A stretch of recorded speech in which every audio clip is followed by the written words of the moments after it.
Can you introduce yourself and your role? Alright. I'm Roy Bangko.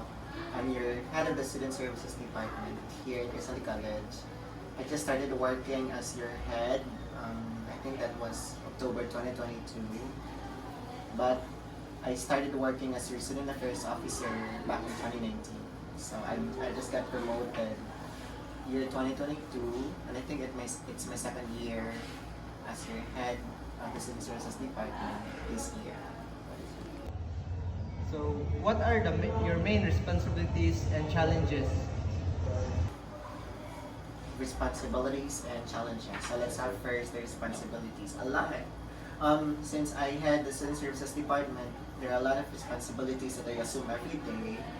I have 5 offices under my office. The Student Affairs Office, the Medical Dental Clinic, the Guidance Office, the Scholarship and Employment Facilitation Office, and definitely the Athletics Office. So all of these offices are under my supervision. So I supervise and monitor all of their functions. I ensure that they do their job and task every day. So including monitoring and evaluation, appraising also as well, ensuring that the programs and activities of the student services are all activated within an academic year. Challenges, it's challenging in a way that I know my people are diverse, and when you work with people with different personalities, different characters, it is sometimes hard to bridge the gap, especially that not most, but some of the people working under me are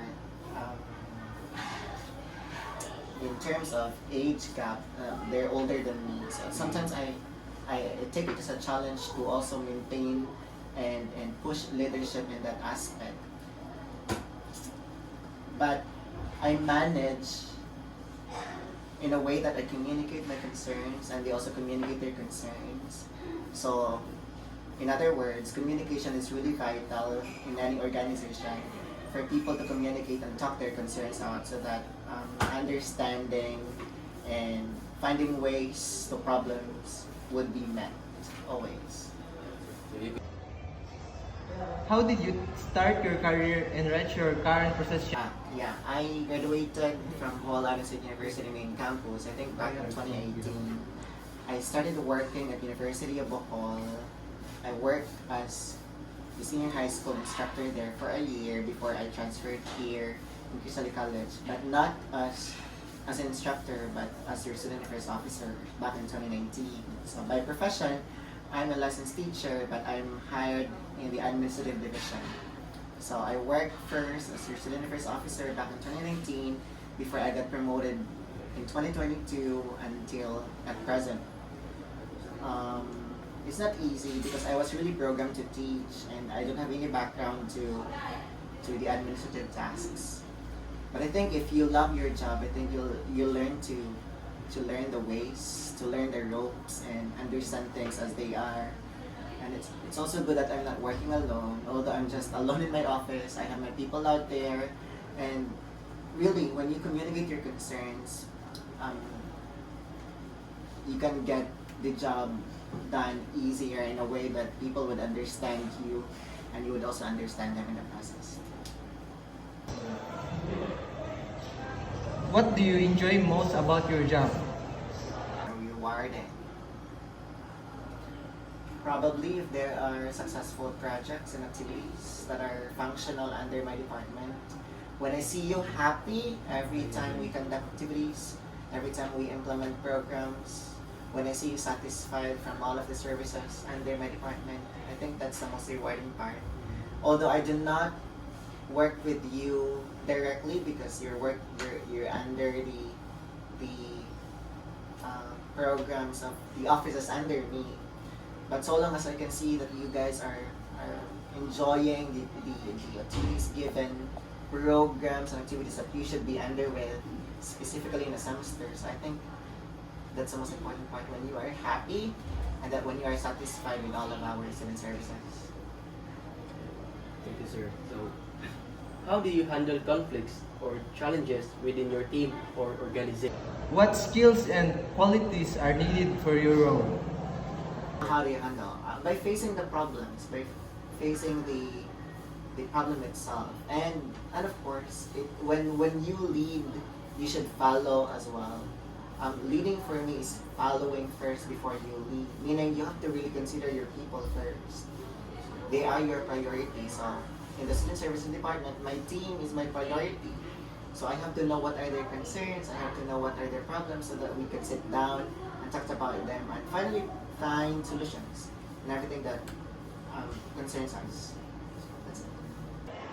How do you see the industry changing and what skills will future leaders need? Skill. I'm progressing first. The people or the experts that are working under the student services department, you can call them as SAS practitioners or the student affairs and services practitioners.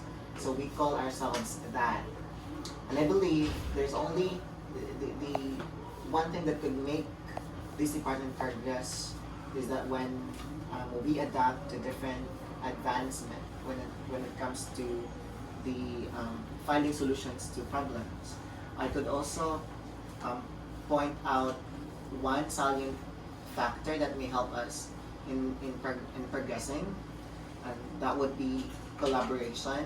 So just this year we established a collaborative effort within and among all the SAS practitioners, not just in Crystal College, but to all of the higher education institutions here in Bohol.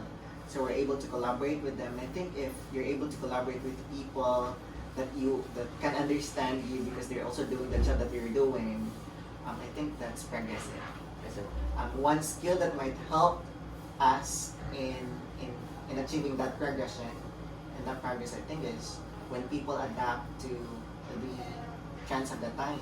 We have a lot of concerns nowadays with the coming of the advent of technology. There are concerns that we need to understand and solve. So people, I guess, should always be mindful of the current trends. So when you know the trends, you face the trends, and then you meet in the middle. So you have to be computer literate because the students now are computer literate as well. You have to be also good in communicating. Your interpersonal skills must be up there. How you socialize, how you meet these problems. You also have to be a critical thinker because you have to find solutions. And you work with people, you work with projects. So I guess these are the skills that matter really. Thank you, sir. And last question, sir. How do you balance your work and personal life, and what are your hobbies? Because when I reflect on that question, I probably don't have yet that balance. I'm just a type of person that after the duty, I just come back to my dormitory and I sleep because it's tiring. The job is so demanding, it's so physically taxing. It juices out everything of you. So, but yeah, finding a work-life balance is really important. But I just started actually working as the head of the Student Services Department back in 2022. So I still finding myself and how to maintain that balance, and it's really difficult.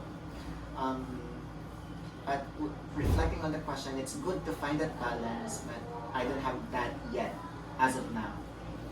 So as of now, I just have to work every day, and then I come home to my dormitory and rest. Like it's different back when I'm still a student affairs officer because I still have time to probably explore some localities here in Panglao, be with my friends. But up to date, it's difficult to maintain that balance. I'm really looking forward to finding balance, work-life balance, but as of now, not yet. Yeah.